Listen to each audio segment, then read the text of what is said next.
Dans cette vidéo, je vais te donner une astuce pour échouer dans l'agriculture. Pour ceux qui n'ont pas suivi, j'ai décidé de faire une série de vidéos comme ça où je donne plusieurs astuces pour échouer dans différents secteurs d'activité, dans différents investissements en Afrique, précisément en Côte d'Ivoire. Là, aujourd'hui, je vais te parler de comment échouer dans l'agriculture. Il y a plusieurs astuces pour échouer dans l'agriculture. Soit je vais mettre tout ça dans cette vidéo, soit je vais en mettre quelques-unes et puis je ferai d'autres vidéos par la suite. L'idée est que, à force de vous parler de réussite, à force de vous parler de succès, vous n'arrêtez pas de répéter les mêmes erreurs. En tout cas, c'est ce que je constate dans mes séances de coaching. Donc maintenant, je vais vous donner des astuces pour échouer en espérant que ça puisse inverser la vapeur. Il y a quelques années, je me rappelle pas exactement combien d'années de cela, j'avais fait du manioc dans un village qui s'appelle Honoré-Cro, PK 50 sur la route de Yamoussoukro, un village baoulé. J'avais fait du manioc sur 3 hectares. Il y avait 1 hectare au milieu, 1 hectare sur le côté droit et puis 1 hectare en hauteur, côté gauche, avec de la terre un peu plus dure. 3 hectares. Ça, c'était suite à plusieurs erreurs au niveau de la spéculation qu'il fallait faire et le choix d'un mauvais technicien, du mauvais technicien. Quelqu'un qui m'avait fait croire qu'il avait fait l'agriculture, alors qu'en réalité, il n'avait fait que l'agriculture au village, mais il n'avait pas fait l'école d'agriculture. Donc, je profite déjà pour vous donner une très bonne astuce avant de continuer l'histoire. Comment échouer dans l'agriculture? C'est de partir sur des techniciens qui n'ont d'expérience que ce qu'ils ont fait au village. Quand vous vous lancez dans l'agriculture, souvent, la plupart des personnes, elles veulent économiser au niveau des coûts. Sauf qu'il y a certaines choses qui ne doivent pas être compromises.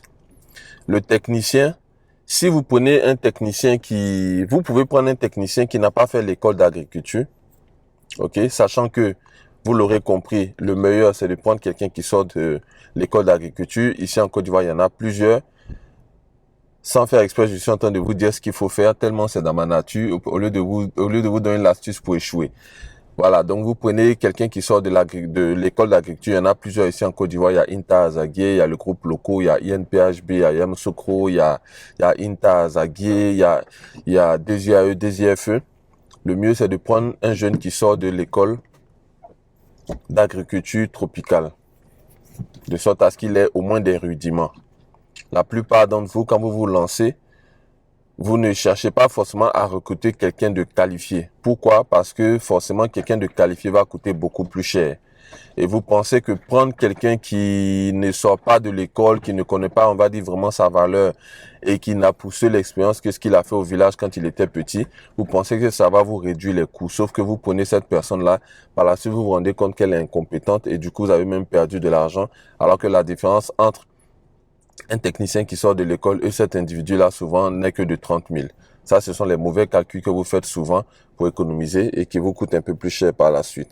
Donc, ce gars-là, donc inexpérimenté, moi, je suis arrivé et il m'a dit qu'il sait faire de l'agriculture. Donc, après plusieurs erreurs au niveau de la spéculation, poivre, piment, gombo, maïs et riz, on s'est retrouvé en train de faire du manioc.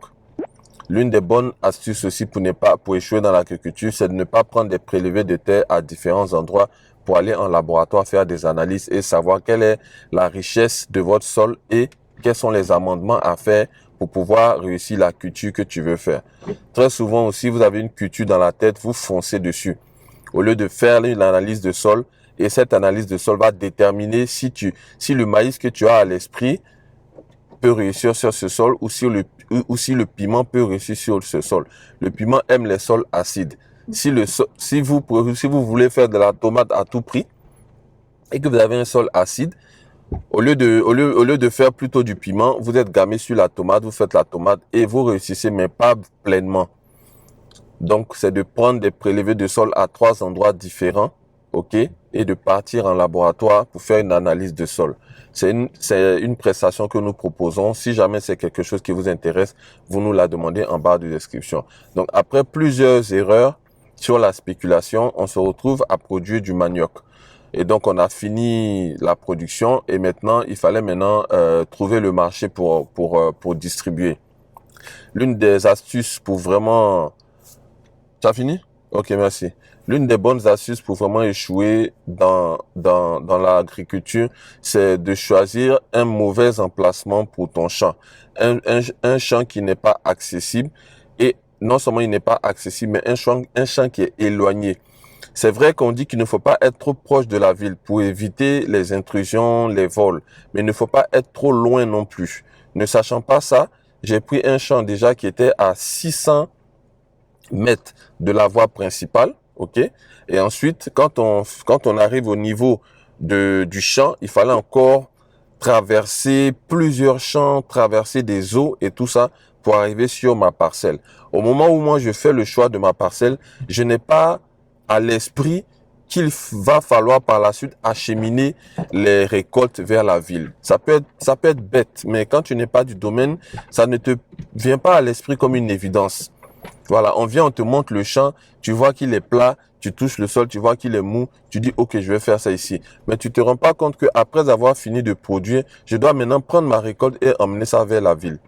Le problème que j'ai rencontré, c'est que le site était tellement loin de la voie principale qu'il fallait maintenant prendre des femmes qui allaient venir sur le site, déterrer le manioc, mettre ça dans des calebasses et puis partir maintenant jusqu'au bord de la route. Et à ce moment-là, maintenant, les tricycles et les voitures pouvaient maintenant prendre cette récolte-là pour emmener ça en ville.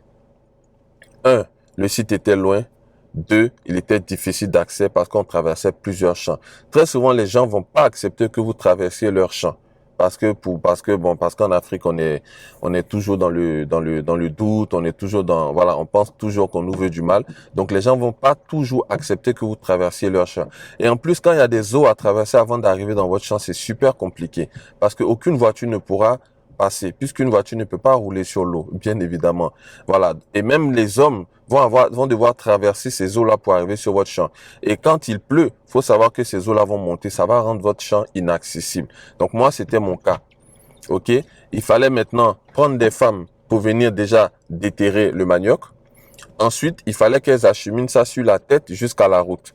Quand je prenais le coup pour venir déterrer le manioc, le coup pour acheminer, parce que ça c'est encore un autre groupe de femmes, non, un groupe de femmes pour déterrer le manioc, un autre groupe de femmes pour charger, pour emmener ça au bord de la route. Quand je prenais ces deux choses-là et que je prenais le coût du transport, de la bâcher, puisque je n'avais pas de voiture, pour acheminer ça en ville, je dépassais le prix de vente de mon manioc. Ça, c'est un calcul que je n'avais pas fait. Et ça, c'est une bonne technique pour vraiment échouer lorsque tu te lances dans l'agriculture. Ne pas tenir compte des coûts après vente.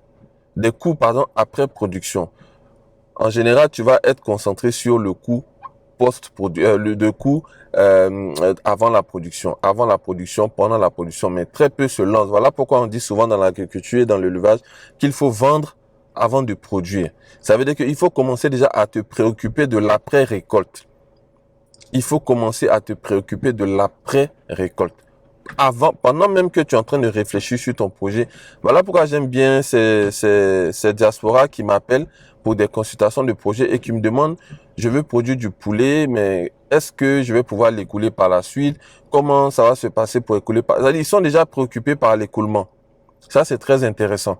Voilà. L'une des bonnes astuces pour ne pas réussir, justement, c'est de ne pas réfléchir à tout ça. Donc, mon champ était inaccessible. À la fin, qu'est-ce qui s'est passé? J'ai fini par vendre mon manioc à ces femmes-là qui venaient déterrer. Parce que c'était un groupement de femmes qui faisaient de l'attiqué. Donc, c'était un village, il y avait un village ébrié juste à côté. J'étais obligé de brader mon manioc à ces dames-là. Donc, concrètement, plutôt que de vendre mon manioc en bâché, pour mieux le vendre, je me suis retrouvé à vendre mon manioc en sac.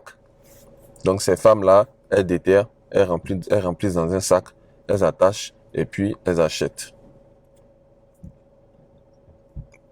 La mauvaise localisation de ton champ, l'inaccessibilité de ton champ et le fait de ne pas réfléchir après récolte pendant que tu te lances dans l'activité.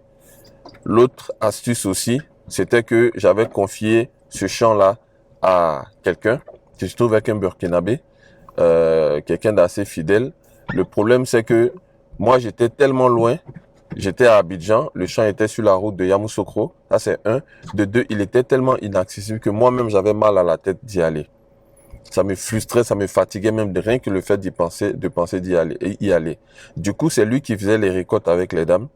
Elles achetaient et puis me faisaient le point. Voilà. C'est ça l'inconvénient d'avoir un champ qui est très très mal situé. Il y a des plantations où les gens créent un petit campement et vont passer là-bas le week-end. L'emplacement que vous choisissez, là où là où vous prenez votre plantation, ça doit être un endroit où vous prenez plaisir à y aller. Ok? Vous devez prendre plaisir à y aller. Soit vous faites un petit campement, vous mettez quelques petites commodités, les week-ends vous partez là-bas, faites viande de brousse, vous envoyez du bungee. Vous créez un cadre de sorte à ce que ça soit un réel plaisir pour vous d'y aller. Ça fait que tous les week-ends vous êtes là-bas, vous pouvez y aller avec des amis, vous pouvez y aller seul. Tous les week-ends vous êtes là-bas, les ouvriers vous voient, le gérant vous voit, le gérant de la plantation vous voit. Ils sont toujours motivés, ils ont peur de mal se comporter parce que tu viens régulièrement là-bas. Tu crées ton champ dans un endroit compliqué d'accès, toi-même tu ne voudras pas y aller. Dès l'instant où on sent que tu ne viens pas souvent, c'est à partir de là que tout peut t'arriver et tu vas retrouver ton projet, tu vas voir que ton projet va tomber à l'eau. Tu ne sauras pas vraiment ce que tu as mal fait. Tu ne sauras pas vraiment ce que tu as mal fait parce qu'en général, tu as mis les moyens, sauf que tu as mis les moyens de la mauvaise manière. Ok? Donc, l'une des bonnes astuces pour échouer dans l'agriculture, c'est de mal positionner son champ, de positionner son champ dans un endroit qui est vraiment inaccessible.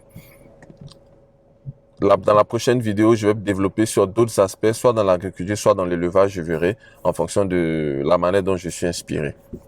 Si tu veux découvrir comment j'ai fait pour investir, rentrer, vivre au pays, descends en bas de la description. 10 astuces pour investir, rentrer, vivre au pays. C'est un livre qui se lit rapidement.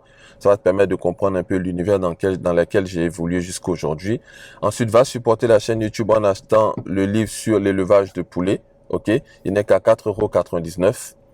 C'est pour supporter la chaîne, pour me motiver, pour m'encourager à toujours produire des contenus de qualité. Et puis, si tu as un projet, descends en bas de description également. Prends un rendez-vous dans mon agenda en ligne et puis on se fait une séance Zoom. C'était Nyepa Joël Anani, promoteur du repartpreneuriat, investir, rentrer, vivre au pays sur la chaîne Astuces du pays. À la prochaine vidéo.